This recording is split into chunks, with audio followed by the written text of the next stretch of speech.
नमस्कार आप सभी को। मैं नेहा दहिया त्रिदिशाएं क्लासेस के इस यूट्यूब प्लेटफॉर्म पर आप सभी का हार्दिक स्वागत करती हूं। और आज हम करने जा रहे हैं यूपीआरओ के पीवाईक्यू एनालिसिस, जिसके 4 से 5 वीडियो हमने पहले भी कर ली हैं और वो वीडियो चैनल पर अपलोड कर दी गई हैं।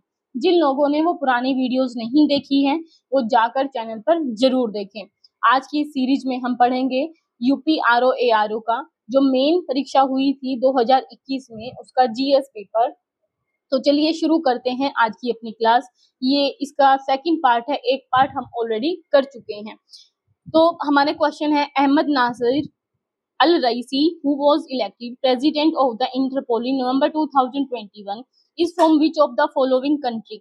नवंबर 2021 में इंटरपोल के अध्यक्ष चुने गए अहमद नसर अल रईसी निम्नलिखित में से किस देश से संबंधित थे? यहाँ पे इसका आंसर पहले से ही लगा हुआ है। ये उस समय के करंट अफेयर का क्वेश्चन था, तो उस समय ये इसीलिए पूछा गया था। तो अभी इस जो क्वेश्चन है इसका केवल इतना इंपॉर्टेंस आप समझ सकते हो कि करंट अफेयर के जो क्वेश्चन हैं जिनके नई नियुक्तियां हुई हैं उनको आप लोगों को जरूर याद रखना है। यहाँ पर ये यूनाइटेड अरब अमीरात से संबंध रखते थे, संयुक्त अरब अमीरात के थे। अहमद नसीर अल रईसी जो अंतरराष्ट्रीय आपराधिक पुलिस संगठन जिसे इंटरपोल कहा जाता है के नए अध्यक्ष उस समय पर निर्वाचित हुए थे। वह यूएई के गृह मंत्रालय में इंस्पेक्टर जनरल थे और उनका कार्यकाल 4 साल का था। अब चलते हैं अगले क्वेश्चन पर।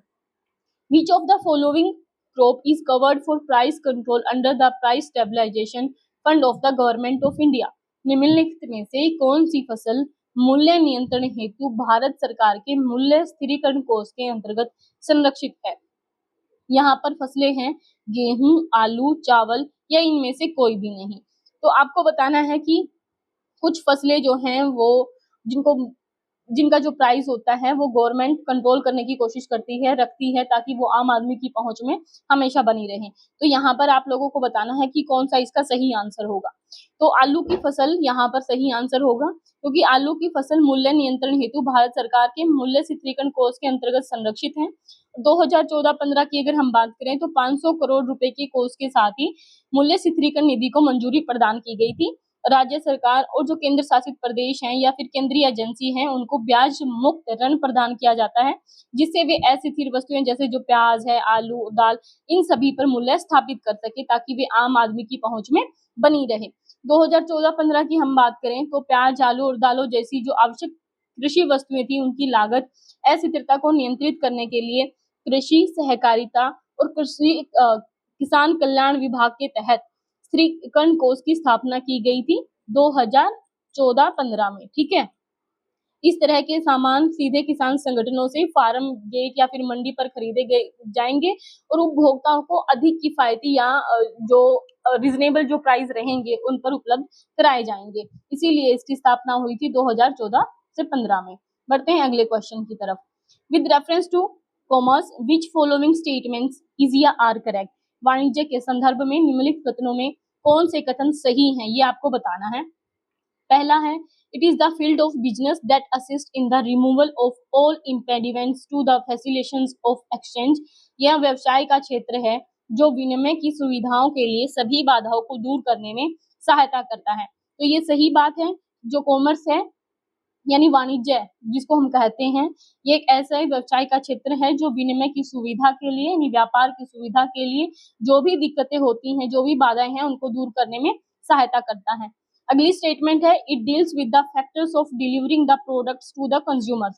यह उपभोक्ताओं तक उत्पादों को वितरित करने की कारकों से संबंधित है। तो ये भी सही बात है। तो दोनों ही स्टेटमेंट यहाँ पर सही है, क्योंकि वाणिज्य के संदर्भ में अगर हम बात कर रहे हैं तो विनिमय की सुविधा के लिए जितनी भी प्रॉब्लम्स होती है, चाहे वो टैक्स से रिलेटेड हो या फिर लाइसेंस से रिलेटेड है, उन सभी जो समस्याएं हैं उनको दूर करने में सहायता करता है। साथ ही जो कंज्यूमर्स होते हैं उनको उत्पादों को जो कंज्यूमर्स होते हैं उन तक जो भी प्रोडक्ट्स आते हैं उनको वितरित करने से भी ये संबंधित है। वाणिज्य के अंतर्गत किसी भी जो आर्थिक महत्व की वस्तु है, जैसे सामान है, सेवा है, कोई सूचना है या फिर धन है, उसका 2 या 2 से अधिक व्यक्ति या संस्थाओं के बीच में एक सौदा किया जाता है यानी डील की जाती है। धन प्राप्त करने के उद्देश्य से किया गया कोई भी जो काम होता है वो क्या कहलाता है? कॉमर्स कहलाता है। चलते हैं अगले क्वेश्चन पर। United nation Nations General Assembly has declared the year 2023 as the International Year of, ये बताना है कि संयुक्त राष्ट्र की महासभा ने वर्ष 2023 को किसके अंतर्गत अंतरराष्ट्रीय वर्ष के रूप में घोषित किया है। तो ऑप्शन हैं आपके तिलहनी फसलों के रूप में, या दलहनी फसलों के रूप में, मोटे अनाज वाली फसलों के रूप में, या पशु चारे वाली फसलों के रूप में। बहुत ही आसान क्वेश्चन है। मिलेट क्रॉप्स यानी मोटे अनाज वाली फसलों के रूप में वर्ष 2023 को अंतरराष्ट्रीय वर्ष के रूप में घोषित किया गया था। मोटे अनाज में आपके कौन कौन से अनाज आते हैं, जिससे बाजरा है, जवार है, जौ है, कोदो, ये सारी फसलें जो है वो मोटे अनाज से संबंधित हैं। इसीलिए 2023 को मोटे अनाज वाली फसलों को अंतरराष्ट्रीय वर्ष के रूप में घोषित किया गया। इसका जो उद्देश्य था वो उद्देश्य है बदलती हुई जलवायु परिस्थितियों के अंतर्गत अनाज के स्वास्थ्य लाभ और खेती के लिए इसकी उपयुक्तता के बारे में जागरूक करना। दरअसल जो मोटे अनाज वाली फसलें होती हैं, एक तो वो कम पानी की उनको जरूरत होती है, जैसे मक्का है, बाजरा है, ये जहाँ पर कम पानी हो वहां पर इनकी खेती की जा सकती है। सबसे पहली बात ये। दूसरी, इनकी पौष्टिकता के लिहाज से देखा जाए तो काफी अच्छी फसलें ये होती हैं। इसमें काफी पोषक तत्व पाए जाते हैं, जिसकी वजह से सरकार इनके उत्पादन को बढ़ावा देना चाहती है। बढ़ते हैं अगले क्वेश्चन पर। Which one of the following tree is not found in the Mediterranean forest? निम्नलिखित में से कौन सा वृक्ष भूमध्य सागरीय वनों में नहीं पाया जाता है? तो भूमध्य सागरीय वन में कौन कौन से वन पाए जाते हैं, वनों में कौन कौन से मुख्य जो वृक्ष पाए जाते हैं, अगर आपको पता हो तो आप बड़ी आसानी से इनका आंसर कर सकते हैं। तो भूमध्य सागरीय वन है उनमें सागौन का वृक्ष है जो नहीं पाया जाता है। इसके अलावा ओक, चेस्टनट और जैतून, ये तीनों ही जो वृक्ष हैं वो भूमध्य सागरीय वनों में पाए जाते हैं। भारत में अगर हम बात करें तो भारत में मुख्य तौर पर जो उष्णकटिबंधीय हैं, उष्णकटिबंधीय, और इसमें भी हम देखते हैं उष्णकटिबंधीय पतझड़, ठीक है। हालांकि अलग अलग हिस्सों में अलग अलग तरह के वन पाए जाते हैं। जैसे दक्षिण भारत के कुछ हिस्सों में हम जाएंगे तो वहां पर अलग तरह के वन मिलेंगे, सुंदरवन में जाएंगे तो वहां पर गहरे वन देखने को मिलेंगे, या मैंग्रोव वन भी देखने को मिलेंगे।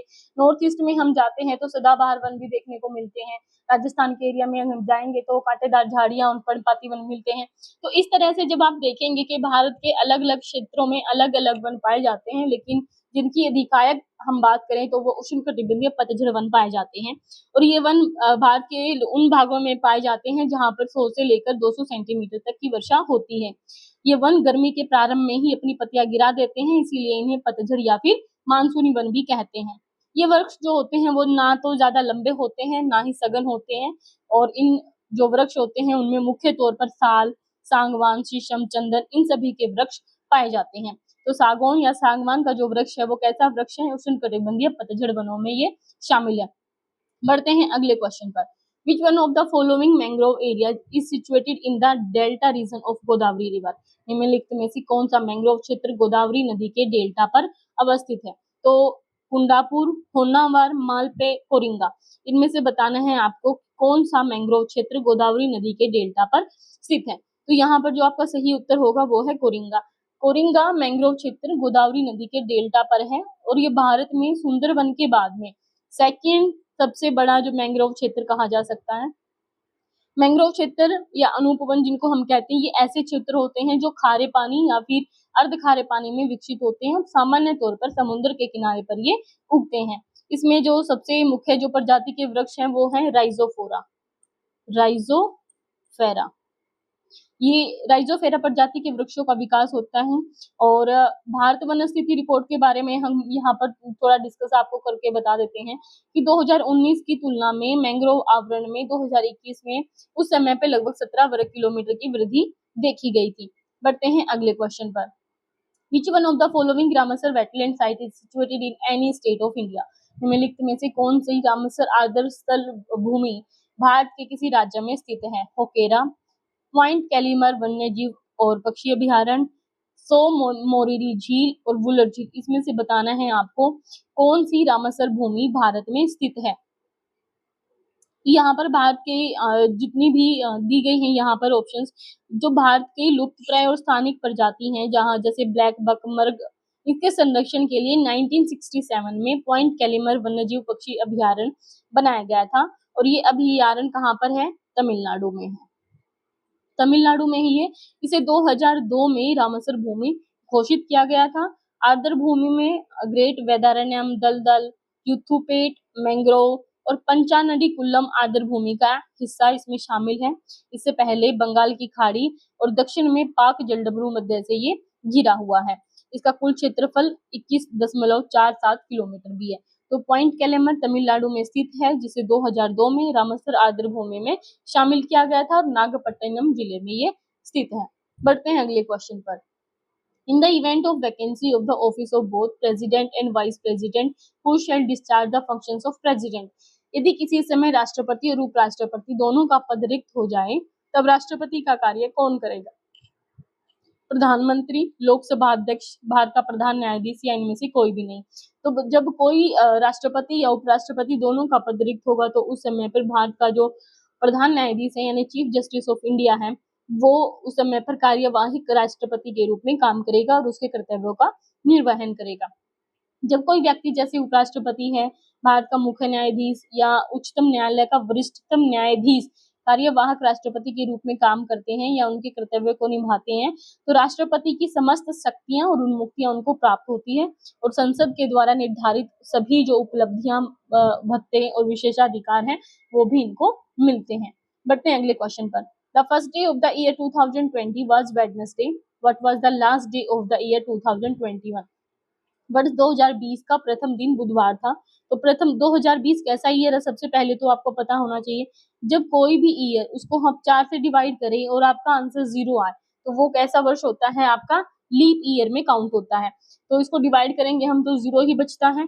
तो ये कैसा ईयर है, लीप ईयर है। तो यहाँ पर बोला है कि 2020 का प्रथम दिन बुधवार है, यानी 1 जनवरी को कौन सा दिन है, बुधवार का दिन है, वेडनेसडे है।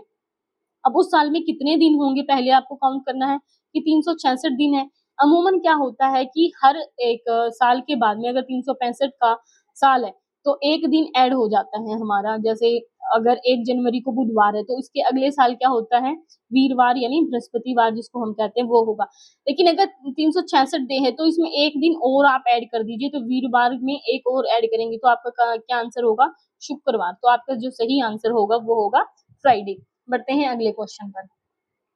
Consider the following events and arrange them into chronological order. निम्नलिखित घटनाओं पर विचार कीजिए और उनको काल के हिसाब से सेट करना है आपको। प्रोजेक्ट हाथी, जैव विविधता अधिनियम, वन्यजीव संरक्षण अधिनियम और प्रोजेक्ट टाइगर, इनको कौन सा कब शुरू किया गया था उसके हिसाब से अरेंज करना है। तो सबसे पहले हम बात करते हैं प्रोजेक्ट हाथी की। प्रोजेक्ट हाथी शुरू किया गया 1992 में। जैव विविधता अधिनियम आया 2002 में। इसके बाद में वन्यजीव संरक्षण अधिनियम की हम बात करें तो 1972 में। प्रोजेक्ट टाइगर की हम बात करें तो 1973 में शुरू किया गया था। अब इस हिसाब से आप इनको अरेंज कर लीजिए कि सबसे पहले आएगा थर्ड, फिर उसके बाद में आएगा फोर्थ, उसके बाद में 1 एंड देन 2, 3 4 1 2 इसका सही आंसर हो जाएगा। बढ़ते हैं अगले क्वेश्चन पर। Which of the following is not a part of the middle east. Middle east में यानी मध्य पूर्व का कौन सा हिस्सा नहीं है, नीचे देश दे रखे हैं, आपको बताना है कि कौन सा मध्य पूर्व का हिस्सा नहीं है। जॉर्डन इजराइल, लेबनान और इजराइल, सीरिया और लेबनान, जॉर्डन और तुर्की। अब यहाँ पर देखो मिडल ईस्ट की जो कंट्रीज हैं, तो मध्य पूर्व में जो देश मुख्यतः शामिल है उसमें जॉर्डन भी है, इजराइल भी है, इराक ईरान भी है, लेबनान है, ठीक है, लेबनान भी है, यमन है, कतर है, सीरिया है। ये सारे जो कंट्री हैं वो कैसे हैं, मिडिल ईस्ट के हैं। इसके अलावा कुवैत, ओमान, सऊदी अरब, फिलिस्तीन, संयुक्त अरब अमीरात, साइप्रस, ये सारे के सारे जो हैं वो मिडिल ईस्ट की कंट्रीज हैं। तो इसीलिए ये जो जितने भी ऑप्शन दिए गए हैं तो यहाँ पर कोई भी विकल्प सही नहीं बैठ रहा है, ठीक है। तो यहाँ पर मैं इसको स्टार लगा देती हूँ। बढ़ते हैं अगले क्वेश्चन पर। बढ़ते हैं अगले क्वेश्चन पर। Gwadar port in Pakistan is situated in which of the following provinces. Pakistan में ग्वादर बंदरगाह काफी न्यूज में भी रहती है, किस प्रांत में स्थित है। जब चाबार बंदरगाह का नाम लिया जाता है उसी के साथ में ग्वादर पोर्ट का भी नाम शामिल हो जाता है। करंट अफेयर में काफी चर्चा में रहता है और ग्वादर पोर्ट का मेन जो चर्चा में रहने का कारण है वो है CPEC, चीन पाकिस्तान इकोनॉमिक कॉरिडोर जो बन रहा है, उसकी वजह से ग्वादर पोर्ट हमेशा न्यूज में रहता है। तो आपको बताना है कि ये ग्वादर पोर्ट यानी ग्वादर बंदरगाह निम्नलिखित में से पाकिस्तान के किस प्रांत में है, बलूचिस्तान, खैबर पख्तूनख्वा, पंजाब या सिंध। तो यहाँ पर इसका जो सही आंसर होगा वो होगा बलूचिस्तान प्रांत। अभी यहाँ पर बहुत टाइम से आप लोगों ने देखा होगा, न्यूज में भी चल रही थी, स्वतंत्रता की मांगे चलती रहती हैं वहां पर। काफी ये एरिया वहां का अव्यवस्थित एरिया भी कहा जा सकता है, क्योंकि हमेशा इसमें दंगे वंगे होते भी रहते हैं। तो ग्वादर बंदरगाह पूछा है यहाँ पर, तो बलूचिस्तान प्रांत में ही अरब सागर के तट पर यह स्थित है, और ये बंदरगाह सीपीसी योजना के में उत्कृष्ट रूप से शामिल है। और इसके अलावा इसे बेल्ट एंड जो रोड इनिशिएटिव है और समुद्री सिल्क रोड परियोजना के बीच की भी एक कड़ी माना जाता है। बढ़ते हैं अगले क्वेश्चन पर। इन 1817 the famous Hindu college was established by David here in 1817। ठीक है बताना है आपको कहाँ पे ये स्थापित हुआ था, नहीं सिटी का नाम यहाँ पर पूछा गया है, आगरा में, पटना में, कलकत्ता में या वाराणसी में। तो डेविड हेयर के द्वारा प्रसिद्ध हिंदू कॉलेज की स्थापना कहाँ पर हुई थी? कलकत्ता में। कलकत्ता में सबसे डेविड हेयर ने 1817 में इस कॉलेज की स्थापना की थी, और एशिया का ये सबसे पुराना आधुनिक शैक्षणिक संस्थान भी इसको माना जाता है। बढ़ते हैं अगले क्वेश्चन पर। How many times the date 29 will fall between 1st January 2022 and January 1, 2027? तो सबसे पहले आप लोगों को मैंने बताया कि इसमें आप लोगों को बताना है कि 29 जो तारीख होती है वो कितनी बार आएगी। तो नॉर्मली अगर आप देखते हैं तो हर महीने में 29 तारीख होती है सिवाय फरवरी के, यानी अगर नॉर्मल ईयर है तो आपको 11 बार 29 तारीख देखने को मिलती है। लेकिन अगर लीप ईयर है तो लीप ईयर में एक और बढ़ जाती है, तो उस समय पे 12 बार आपको देखने को मिलती है। तो 2022 से 2027 के बीच में 2024 एक ऐसा साल रहेगा जो कि लीप ईयर काउंट होगा। तो अब इस हिसाब से आपको बताना है कि कितनी बारी आएंगी। तो 2022 में सबसे पहले, उसके बाद 23 में 11 ही रहेंगे, 24 में 12 हो जाएंगी, उसके बाद 25 में कितनी रहेंगी? 11 रहेंगी, ये इरेज कर देती हूँ मैं। ठीक है, 25 में रहेंगी आपकी 11, 26 में कितनी रहेंगी? फिर से 11, और 27 में तो आ ही जाएंगी। तो अब इनको टोटल काउंट कर लीजिए कितना होगा आप लोग का, वो आपको काउंट करके जो आंसर मिलेगा वो होगा 56। बढ़ते हैं अगले क्वेश्चन पर। Rocket works on which of the following principles? निम्नलिखित में से किस सिद्धांत पर रॉकेट काम करता है? अवोगाद्रो परिकल्पना यानी कॉन्सेप्ट, ऊर्जा संरक्षण एनर्जी कंजर्वेशन, बर्नौली थ्योरम या मोमेंटम कंजर्वेशन। आपको बताना है इसमें से कौन से सिद्धांत पर रॉकेट काम करता है।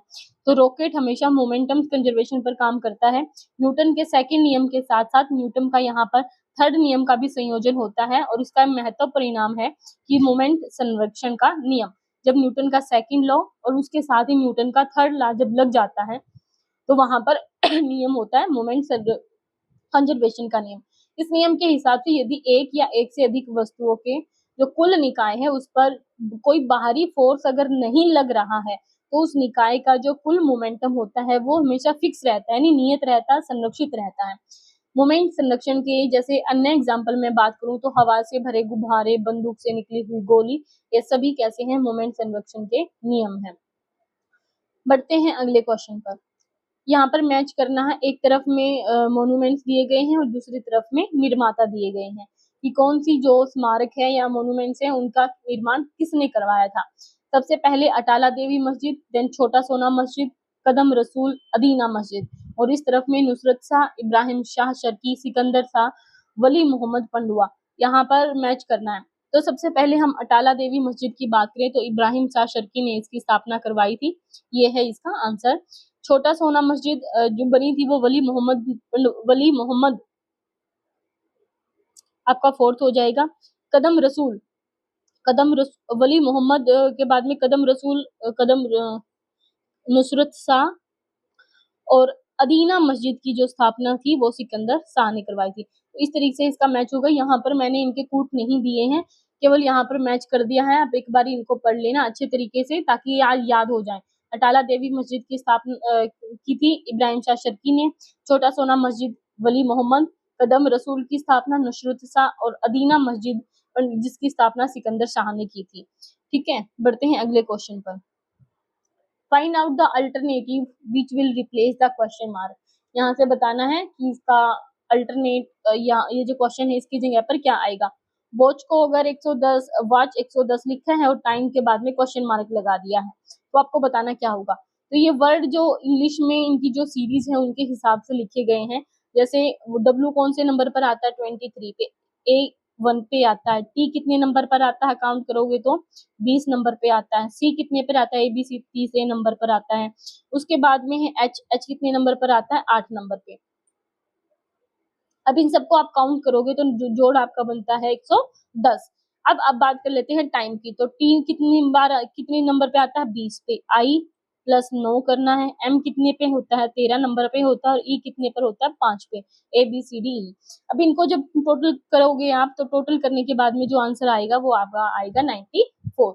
उम्मीद है क्वेश्चंस आप लोगों को समझ में आ रहे होंगे। वीडियो पसंद आ रही है तो लाइक कीजिए, कमेंट कीजिए, शेयर कीजिए और चैनल को सब्सक्राइब करना बिल्कुल ना भूलें। साथ ही बेल आइकन को प्रेस जरूर कर लें ताकि हर एक वीडियो की नोटिफिकेशन आप तक पहुंचती रहे। अगला क्वेश्चन है, consider the following events and arrange them into chronological order. निम्नलिखित घटनाओं पर विचार कीजिए और उनको कालक्रम के अनुसार व्यवस्थित कीजिए। अम्बेर की राजकुमारी से अकबर का विवाह, तुकराई का युद्ध, मालवा पर मुगल आक्रमण और उड़ीसा पर कर्रानी की विजय। ये इन सभी को आपको मैच करना कौन सा कब हुआ था। तो सबसे पहले मालवा पर मुगल आक्रमण हुआ 1561 में, 1561 में। उसके बाद अकबर का विवाह अम्बेर की राजकुमारी से हुआ 1562 में, यानी सबसे पहले मालवा पर मुगलों का आक्रमण होता है अकबर के समय पे। उसके बाद में अम्बेर की जो राजकुमारी थी, इसके ऊपर एक सीरियल भी बना था लेकिन उनका नाम बहुत विवादित है, जोधाबाई, तो 1562। उसके बाद में उड़ीसा पर कर्रानी की विजय 1567 से 68, यानी 67 से 68। एंड देन तुकरोई का युद्ध जो 1575 में हुआ था। अब इस तरीके से आप इन चीजों को अरेंज कर लीजिए, जो आपका सही बनेगा वो होगा 3 1 4 2। बढ़ते हैं अगले क्वेश्चन पर।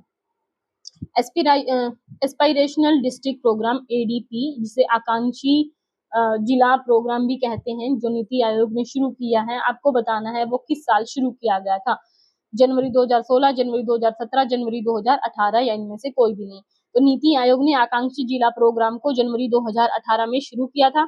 वर्ष 2018 में जो भी कार्यक्रम शुरू किया गया था, इसका मुख्य उद्देश्य था देश के जो सामाजिक और आर्थिक रूप से पिछड़े हुए जिले हैं उनकी पहचान करके उनके समग्र विकास में सहायता करना है। और 28 राज्यों के 115 जिलों की उस समय पे पहचान की गई थी। बढ़ते हैं अगले क्वेश्चन पर।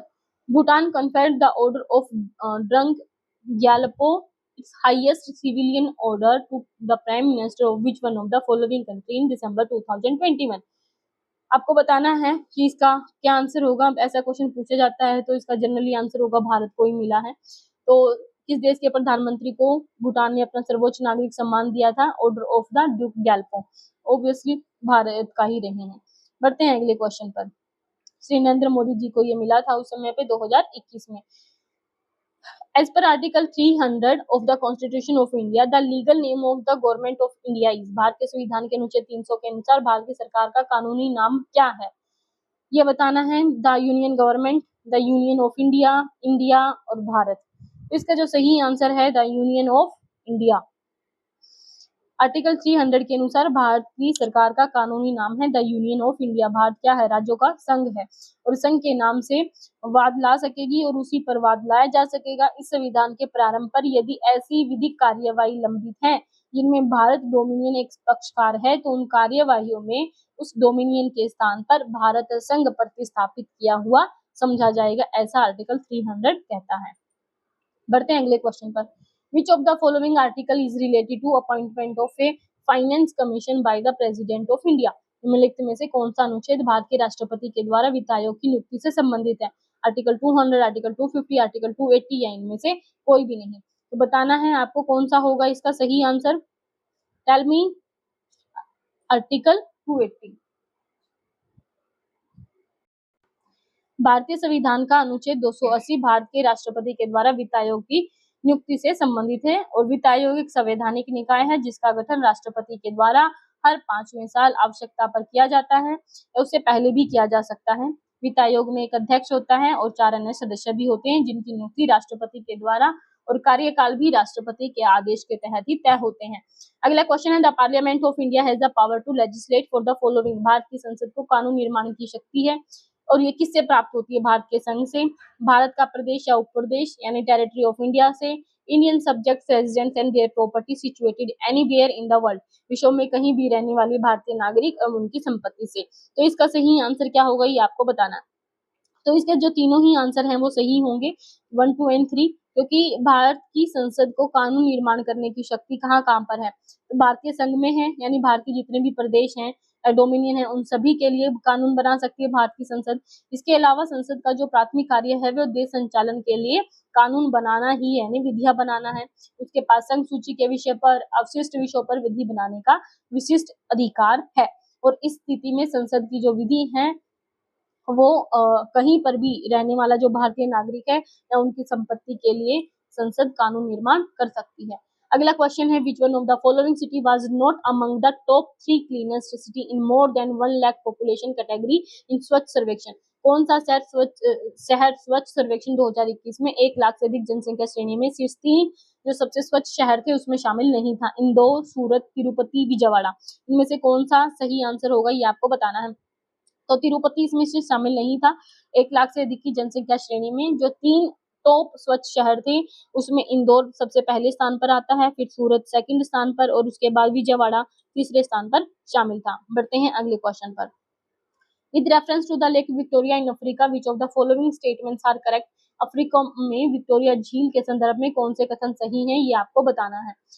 तो लेक विक्टोरिया सबसे पहले आपको पता होना चाहिए ये अफ्रीका महाद्वीप की सबसे बड़ी झील है और दुनिया की सबसे बड़ी उष्णकटिबंधीय झील भी है। और ये पूछा इसके बारे में, झील 4 देशों से घिरी है, अफ्रीकी भ्रंश घाटी में स्थित है, रिफ्ट वैली में स्थित है। तो कौन सा इसका सही होगा? तो केवल इसका आंसर 2 सही होगा कि रिफ्ट वैली में है, लेकिन ये 4 देशों से नहीं बल्कि 3 देशों से घिरी हुई है, जिसमें केन्या,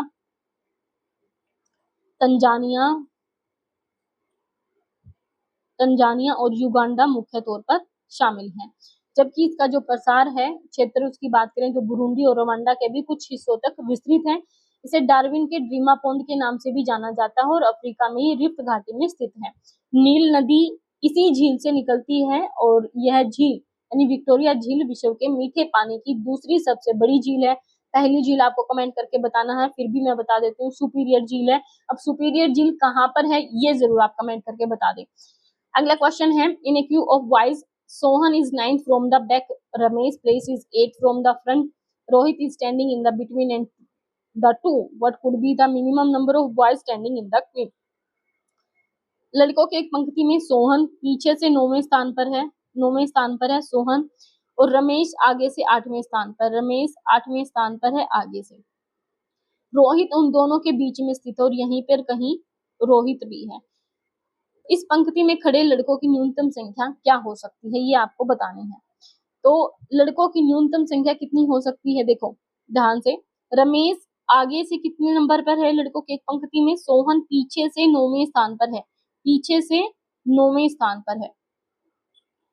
तो इसको आप ऐसे लिखने की बजाय एक और मैप बना सकते हैं इसका।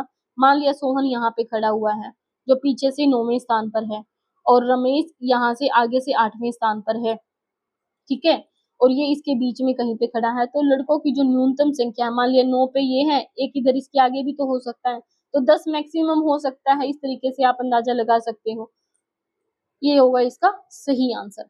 बढ़ते हैं अगले क्वेश्चन पर। With reference to trade which of the following statements are correct. व्यापार के संदर्भ में निम्नलिखित कथनों में से कौन से कथन सही हैं? It represents demand and supply both, यह मांग और आपूर्ति दोनों का प्रतिनिधित्व करता है। ट्रेड यानी व्यापार बताना है किससे संबंधित है, तो हाँ ये सही बात है, मांग और आपूर्ति दोनों को रिप्रेजेंट करता है। It deals with the only the demand side, तो ओनली मांग से तो नहीं होता, सप्लाई भी मायने रखती है, तो केवल एक इसका सही आंसर होगा। अगला question, antibiotics are mostly obtained from, antibiotics अधिकांशतः किससे प्राप्त होते हैं? कवकों से यानी फंगी से, विनिसस विषाणुओं से, बैक्टीरिया से, आवर्त बीजों से यानी ओगियोस्पर्म से। तो आपका जो सही आंसर होगा वो होगा सी, बैक्टीरिया से। एंटीबायोटिक्स लगभग जीवाणुओं से प्राप्त होते हैं। ऐसी औषधियां जो बीमारी पैदा करने वाले जो सूक्ष्म जीव हैं उनको नष्ट कर देती हैं या उनकी वृद्धि को रोक देती हैं, वे औषधियां एंटीबायोटिक्स कहलाती हैं। अलेक्जेंडर फ्लेमिंग ने पहली प्राकृतिक एंटीबायोटिक्स जिसका नाम था पेनिसिलिन उसकी खोज की थी, क्योंकि कई बार ये आपसे क्वेश्चन पूछा जाता है पेनिसिलिन की खोज किसने की थी, तो अलेक्जेंडर फ्लेमिंग ने। ठीक है। और जैसे स्ट्रेप्टोमाइसिन, टेट्रासाइक्लिन, एरिथ्रोमाइसिन, ये सारी पेनिसिलिन, ये सारी की सारी क्या है, एंटीबायोटिक्स हैं जो जीवाणुओं से तैयार की जाती है। अगला question, which of the following is not correctly match, पूछा है इनमें से कौन सा सही सुमेलित नहीं है। मेज, मेज में से क्या निकलती है, मक्के से मंजरी निकलती है, ये सही बात है, टेस्लिंग होती है।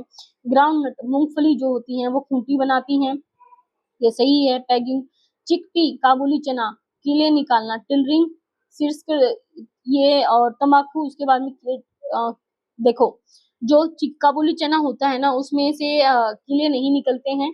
कीले तो जैसे गेहूं की बालियां आती हैं, धान में आती हैं, जौ में आती हैं, ये सभी क्या है, कीले निकलती हैं इसमें से, यानी टिलरिंग होती है। लेकिन जो काबुली चना है ना, उसमें आप लोग देखेंगे एक फली की तरह का लगता है, उस फली में से निकलती हैं चना, तो चिकपी वहां से निकलती है, तो ये इसका सही आंसर नहीं होगा। जो तंबाकू होता है उसमें टोपिंग होती है, शीर्ष कर्तन होता है, ये सही है, तो काबुली चना यहाँ पर सही नहीं है। Which one of the following country was not part of exercise Sea Dragon 2022? तो सी ड्रैगन जो हुआ था 2022 में, उस युद्ध अभ्यास में कौन सा देश शामिल नहीं था, भारत, जापान, फिलीपींस या दक्षिणी कोरिया।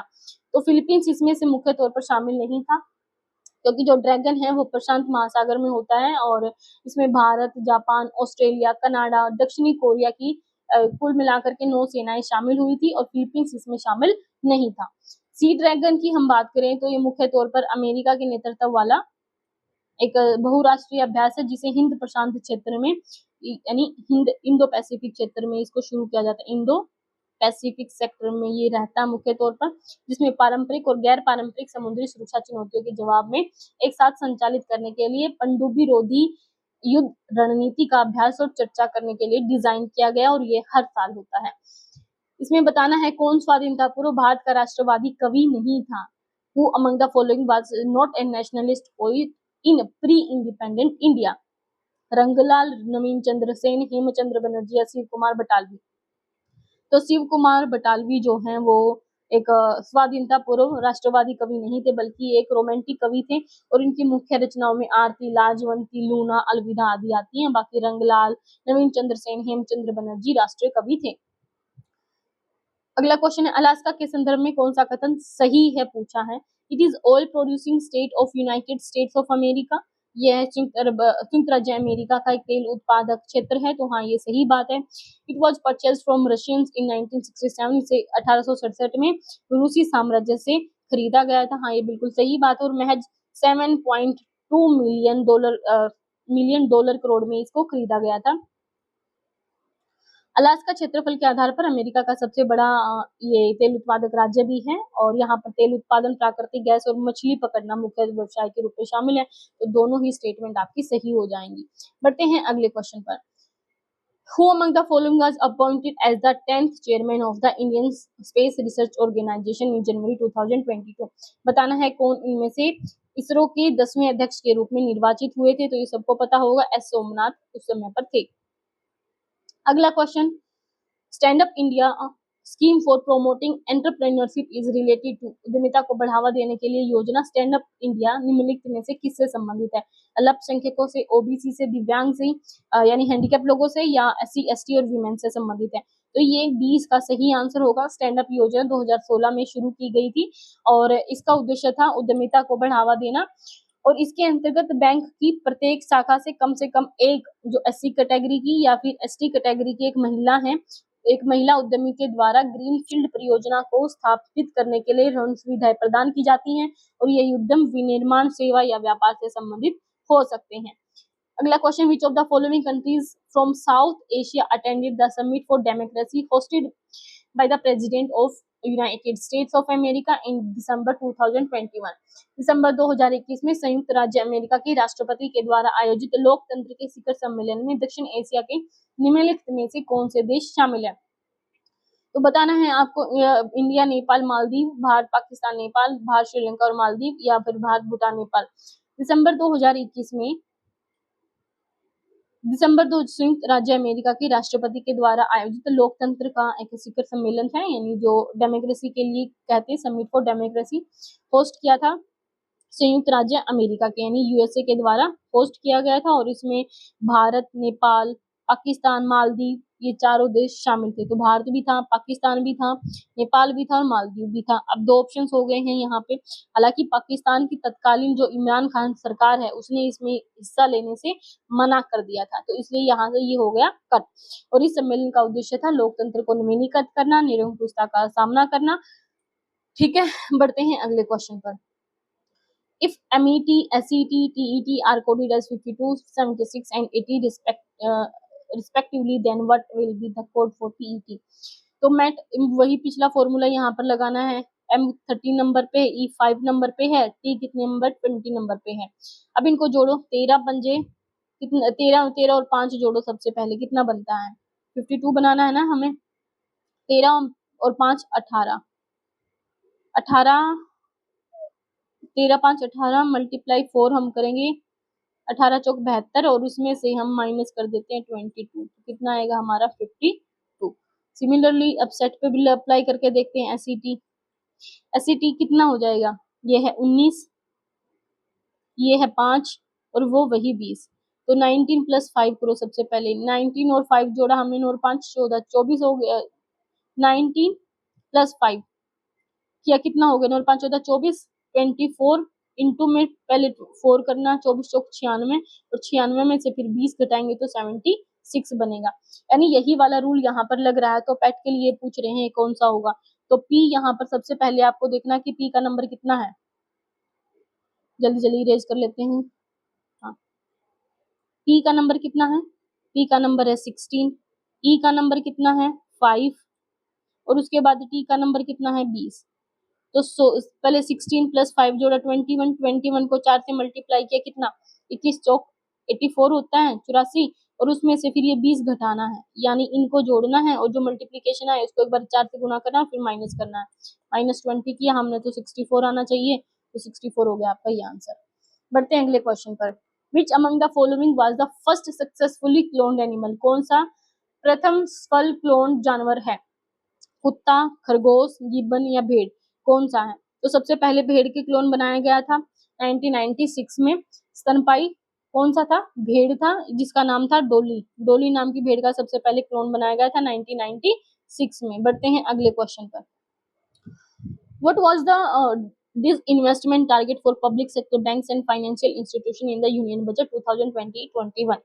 सार्वजनिक क्षेत्र के बैंकों एवं वित्तीय संस्थानों हेतु केंद्रीय बजट 2020-21 में विनिवेश का कितना लक्ष्य रखा गया था? अब ये उस समय का करंट अफेयर था, तो यहाँ पर इसका कोई भी आंसर सही नहीं है। वैसे बता देती हूँ कि उस समय पर 2.10 लाख करोड़ रुपया रखा गया था। अभी के जो करंट अफेयर है उसको आप थोड़ा ध्यान से पढ़ लीजिए। Central institute of medicinal and aromatic plants is situated at the which of the following places? ये आपको बताना है निम्नलिखित में से किस स्थान पर अवस्थित है केंद्रीय औषधि एवं सुगंध पौधा संस्थान? बताना है कहाँ पर स्थित है, तो ये लखनऊ में है, सबको पता है, वाराणसी गोरखपुर यानी।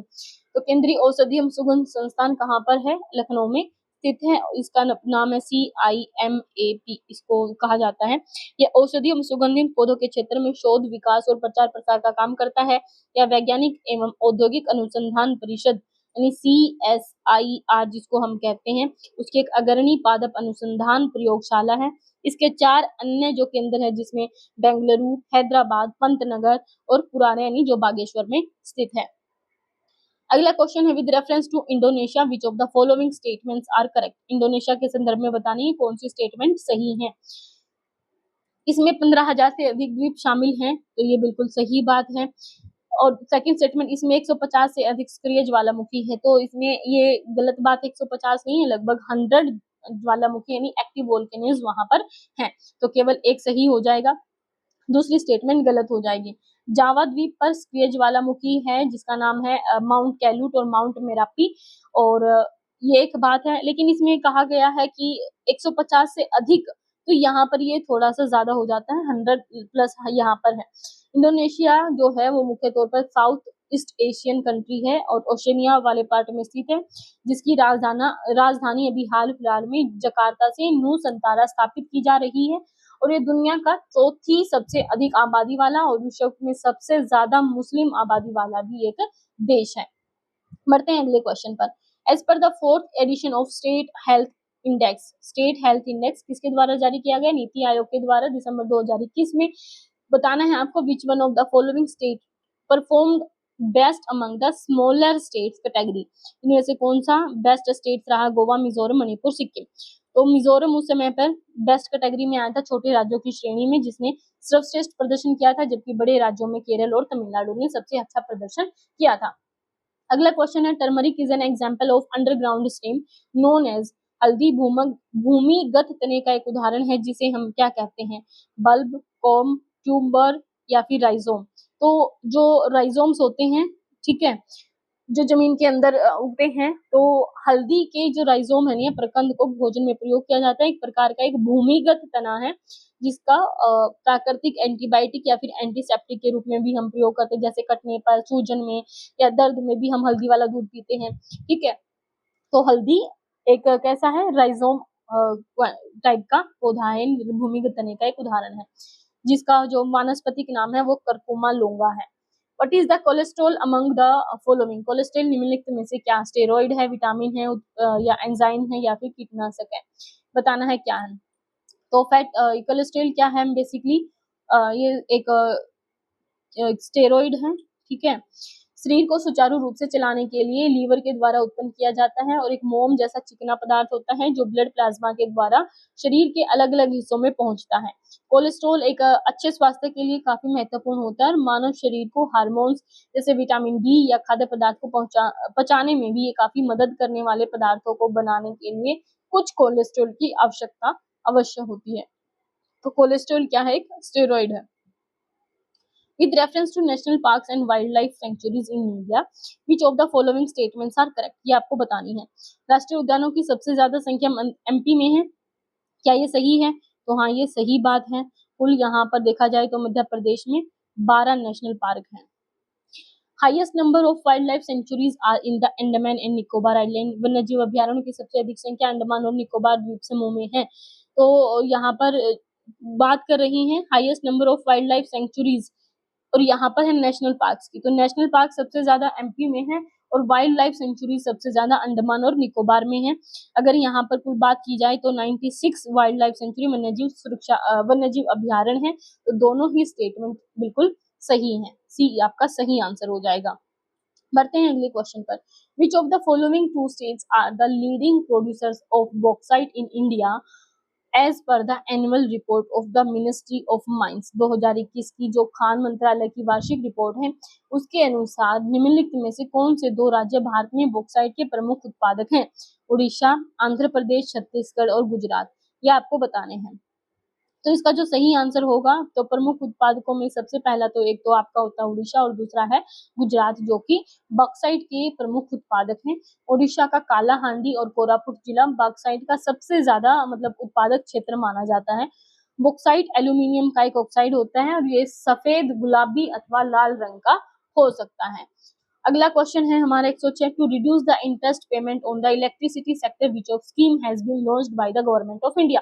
ऊर्जा क्षेत्र पर ब्याज भुगतान भार को कम करने हेतु भारत सरकार ने कौन सी योजना शुरू की है? To reduce the interest payment on electricity sector, बताना है आपको कौन सी स्कीम शुरू की है। तो उजाला है, ऊर्जा गंगा, उदय योजना या सौभाग्य योजना।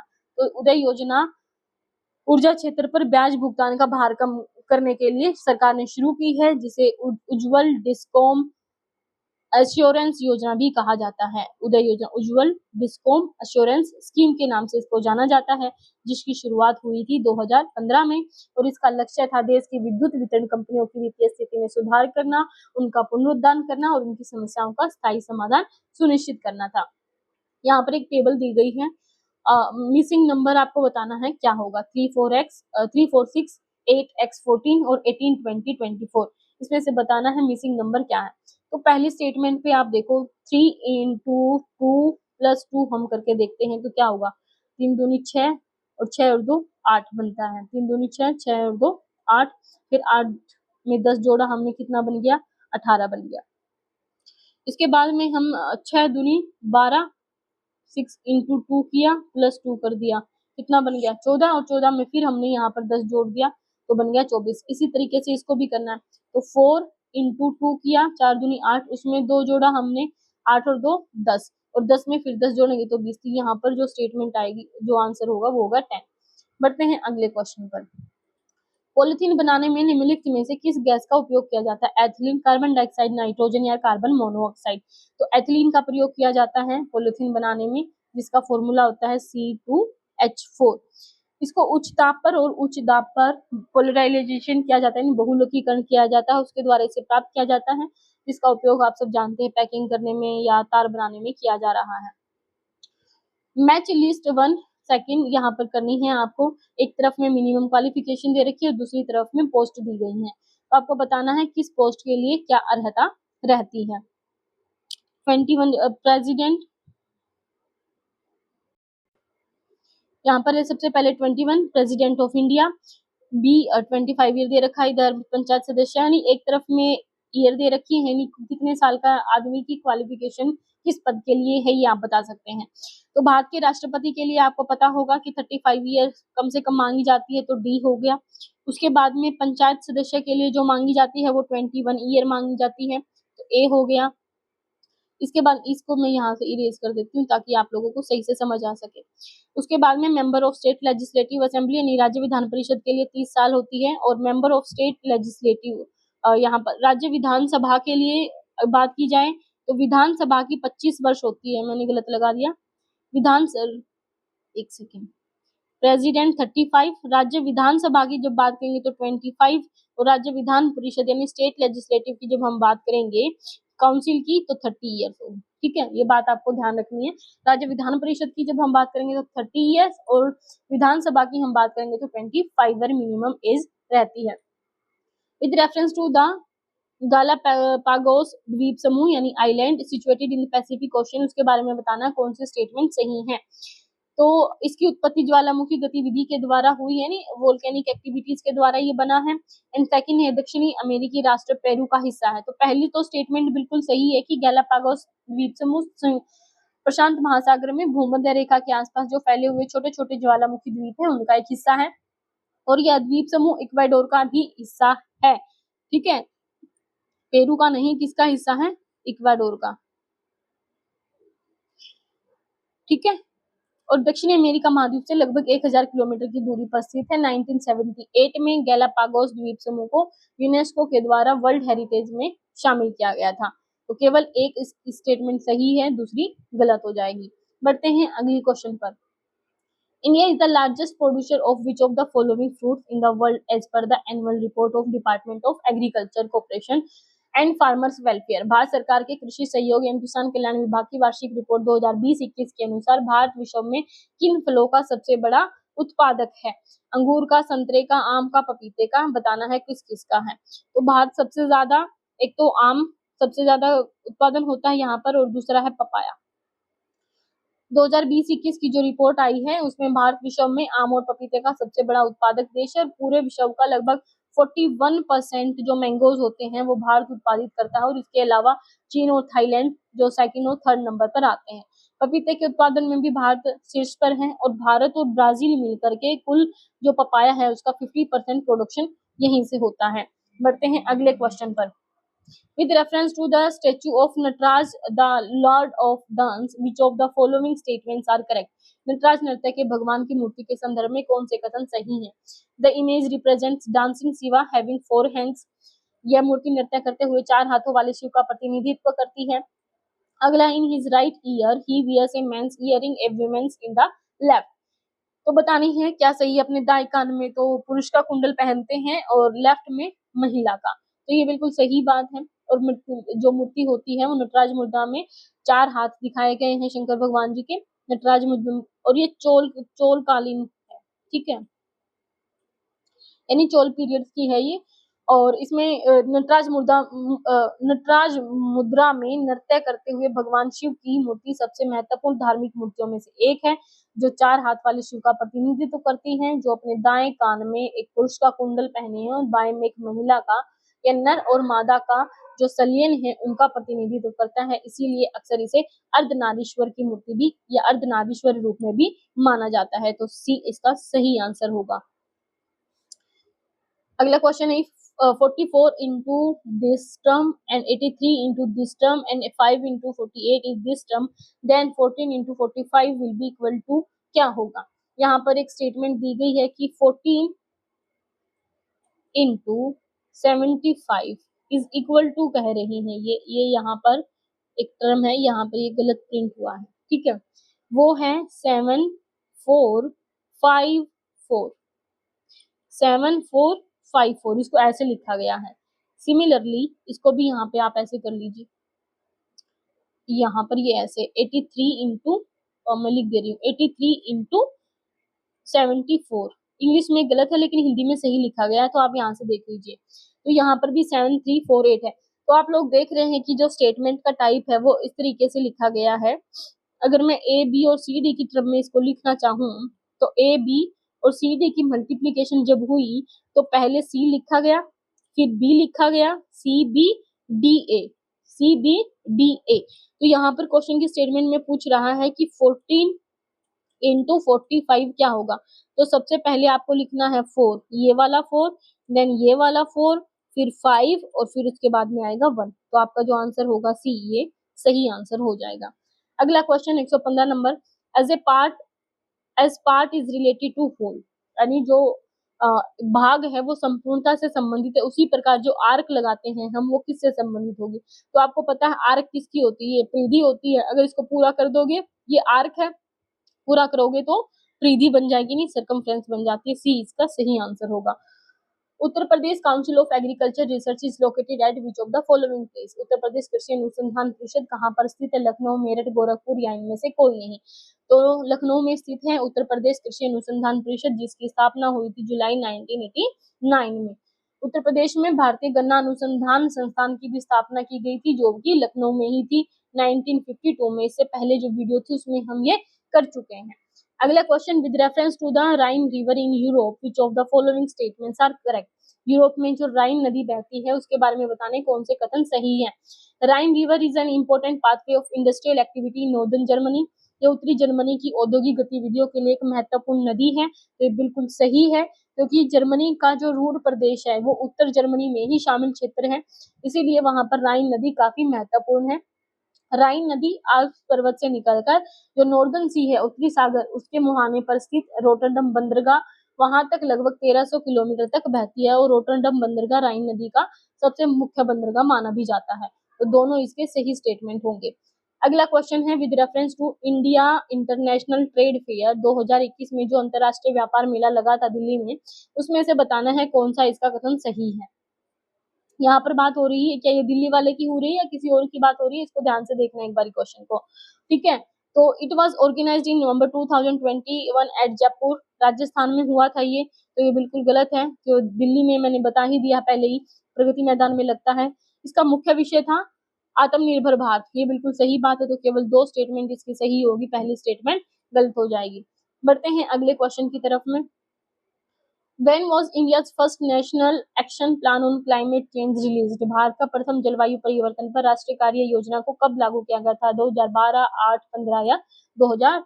बताना है कौन सा सही आंसर होगा। तो सबसे पहली जो क्लाइमेट एक्शन प्लान है वो 30 जून 2008 को लाया गया था, और यह उन साधनों की पहचान करता है जो विकास के लक्ष्य को प्रोत्साहित करते हैं, साथ ही जलवायु परिवर्तन पर विमर्श के लाभों को प्रभावशाली रूप में प्रस्तुत भी करता है।